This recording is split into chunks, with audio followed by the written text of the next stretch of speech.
Good evening, and welcome to the Baseball and Beer Podcast. I'm your host, John Ney. Tonight we're going to talk about the ending of the trade deadline, which officially ended about 2 minutes ago. Phillies made a couple of interesting moves, along with the Mets and the Padres, who seem to be the big winner in this year's trade deadline. The Phillies acquired Duran from Minnesota Thursday to get a closer they so desperately needed. And today they picked up Harrison Bader, a right-handed bat, center fielder, left fielder. He can play all three outfield positions. A little bit of pop in his bat this year. Currently has 12 homers, I believe 10 steals, batting .258. So an upgrade over, say, like a Johan Rojas or a Max Kepler out there. Not the big right-handed bat that everybody, that most Phillies fans were expecting. You know, a lot of people, we were hoping for something a little more. So, it could be a little disappointing, Bader, but I feel it's a good move. They didn't give up any major prospects for it, nothing that's going to hurt them. Getting Duran from Minnesota cost them Abel and a young catcher, Tate. So, the Phillies' starting pitchers are in pretty good shape with, Wheeler, Nola, Luzardo, Sanchez here. Suarez will be a free agent. Who knows where they're going to go with him. Andrew Painter, a couple young kids they still held on to in the minors, Gene Cabrera and Moises Chase, who's hurt this year with Tommy John. So, Abel was expendable, and, you have to give to get. So, losing Tate could hurt down the road. He probably wouldn't be ready to step in maybe 2-3 years from now. So I expect the Phillies to probably re-sign JT to a year, maybe a club option for a second year. Possibly they're still holding out hope that maybe Marchand, another year under JT's tutelage can turn the page, possibly be a catcher of the future, or at least a viable backup, and they could, go out and sign a free agent when JT's done. So the Mets, the team the Phillies are going to battle with, I believe, right down to the final weekend. The Mets went out, and last week they got Gregory Soto. Nice little move for them. Having a decent year, ERA hovering a little bit over 3. Left-handed pitcher they needed. I'm sure we'll be seeing him quite often with Schwarber, Harper, and the rest of the lefties in the Phillies lineup. So, they picked him up last week. They also went out and they got Ryan Helsley from St. Louis. They got Rogers, and they picked up Cedric Mullins from Baltimore today. So, basically the way I'm kind of looking at it, the Phillies with Roberson, Duran and Bader, and the Mets pretty much with Helsley and Soto and Mullins today and Rogers. Kind of like a wash. Both teams improved what they needed to do. Nobody really raised the level on each other. I think they're evenly matched teams, and they're going to battle right down to that final weekend for the NL East.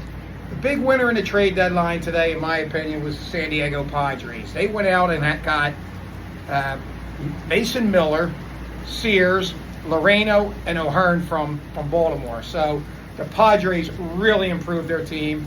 They're currently in a wild card spot. They're only 3 behind the Dodgers, so they're going to get the Dodgers a run for their money, for the division. And if not, they're going to be in a wild card, and they are going to be a really tough team to beat after today. They made some, they really went all in. I give them an A+.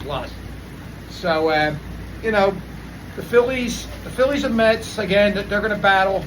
I believe right down to the wire. I kind of was hoping the Phillies would go out and get a big bat. We heard some of the names. Eugenio Suarez. I don't really think the Phillies were looking for an infielder to be that bat. Loreno would have been a nice move for them possibly. There was always Brent Rooker in the background, although he's a DH, so that would force Schwarber back to the outfield. But the Bader move's a good one. He's better than Rojas, like I said. Kind of comes off as like the Austin Hayes move of last year, a decent pickup. So let's hope we have a better outcome with Bader than we did with Hayes, who was hurt when he came to the Phillies and got hurt and never really panned out. So today I'm sitting here down at Sea Isle City, New Jersey on vacation. Storm clouds knocked us off the beach around 3:30 today. Looks like the storm's finally settling in here as it's starting to rain. So we're sitting here, just bringing this trade deadline podcast to you. I'm drinking a Sweetwater Extra Pale Ale 420. First discovered this in Key West, Florida. a couple years ago on vacation. Nice little pale ale, a good beach beer, and that's where I'm at with this today. So basically, look, the Phillies upgraded the bullpen, big move. Duran, a closer that they need. Robertson will help setting that up along with Kakarin. We will be getting Alvarado back, so Alvarado, Strom, and Banks will be the lefties down the stretch. We all know Alvarado will not be available for the playoffs.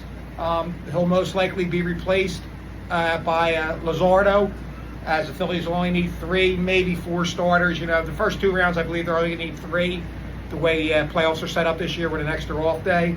And then they would need 4 come the NLCS and the World Series if they get that far. Aaron Nola throwing a rehab start tonight, weather permitting, back home in Lehigh Valley. I believe they're in Lehigh Valley. He'll be back. They're looking target dates August 15th, and we're always going to hear about Andrew Painter possibly coming up at some point this year. Quite frankly, I don't see where he would fit in at this point. Now's not the time with 54 games to go. You're in a second wild card. You're a half game behind the Mets with a game in hand. You really don't need to be bringing up a guy like Painter and Crawford right now to see what they have. You know what I mean? So, I'm not sure Painter's going to make a difference this year, and I'm really not sure what their intentions are with Crawford. I don't know if there's a possibility. We never know what Topper's going to do with Bader here now. Are we going to see a situation where Marsh becomes the left fielder, Bader's the center fielder, they bat 8th and 9th, and Kepler and Rojas go to the bench? Or are we going to see the old platoon of Kepler and Marsh against righties, and Bader and Rojas? Bader goes to left and Rojas is center against lefties. So we don't know where they're going at that point. For me, I don't think it's going to work like that. Hopefully it's just going to be Marsh and left. Bader should be in center field the rest of the year. Rojas, a game here and there, use him as a pinch runner, whatever. And Kepler, look, he's probably not going to be happy not playing. He's already stated earlier in the year he was brought here to play. He has not played well. We all know that. There's no secret in that. The Phillies could sit him on the bench, use him as a left-handed pinch hitter, kind of a Matt Stairs type of player, or they could DFA him. And, maybe there's a scenario then where Crawford would come up, but again, I don't know that you bring a guy up in the middle of a race like this. It's going to be tight with the Mets, folks. It's going to be tight down the stretch. And right now in that second wild card, they're only 4.5 games up on the Cincinnati Reds. Now, the Reds made a couple small moves. The Brewers made a couple small moves, and the Cubs. Nothing major there. So, the Reds are on the outside looking in, and you don't know what's going to happen there. The last thing you need to do is, in my opinion, bring a Painter up, bring a Crawford up, let them play. And look, Abel came up, and, he pitched great against the Rockies and Pirates, but he got lit up against the Mets and I believe the Cubs. So, I don't need to see Painter come up here, pitch 3 games against good teams down the stretch and lose all 3. And maybe Crawford comes up and, there's no secret why he hasn't been up yet. A lot of management was concerned about his 61% ground ball rate down in the minors. They don't think that'll play well in the majors with the better fielders. They'll get to the balls quicker, and there could be a lot of outs there. He doesn't have, he needs to develop a little more power down there, start driving that ball into the gap more, this and that, get the ball elevated a little bit. So, again, the Phillies upgraded their bullpen very well today, I think, with Robertson and Duran. So that's a big upgrade in the bullpen. We all know where their starting pitching is. So coming down the stretch into the playoffs, look, Stoddard, Sosa, platooning at second base, Bader batting 7th, Bader batting 8th, in center field, and Marsh batting 9th in left field. They're not automatic outs now. It's like Kepler and Rojas were. So they'll get a few hits here and there and help. But where they're really going to win, folks, it's going to be the top 6. You're going to need Turner, Schwarber, Harper, Cassidy, JT, and Baum to step it up in August and September and in the playoffs. The bats can't all go cold. You can't be cold 1 through 6. And I do believe they'll be all right at the bottom of the lineup this year with Sosa, Sosa playing against maybe a lefty in the playoffs, Stott against a righty, and, Bader and Marsh. So, things are looking up for the Phils. I think they're in a good spot. The Mets are in a good spot. They're going to have Helsley, Diaz at the end of at the end of their game. So they upgraded their team very well. Mullins is center field for them. So it's going to be a tough race. All we can do is hope that the Mets met. They were metting last year and they got hot at the right time and rode right through, the playoffs until the NLCS, where they eventually were eliminated. So hopefully the Mets met a little bit down the stretch this year, and the Phillies can overtake them and be on our way to bigger and better things this year. It's going to be a tough road. It's going to be a tough playoffs. I'm looking at the Phillies, Mets, probably division winner, a wild card.